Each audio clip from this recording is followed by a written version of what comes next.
अंतर मनापासून एक हाक मारून तर पहा.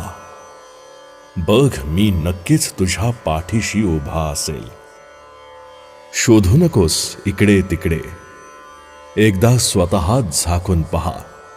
बघ तुला मी नक्कीच दिसेल, कारण मी आहे तुझ्या मन मंदिरी.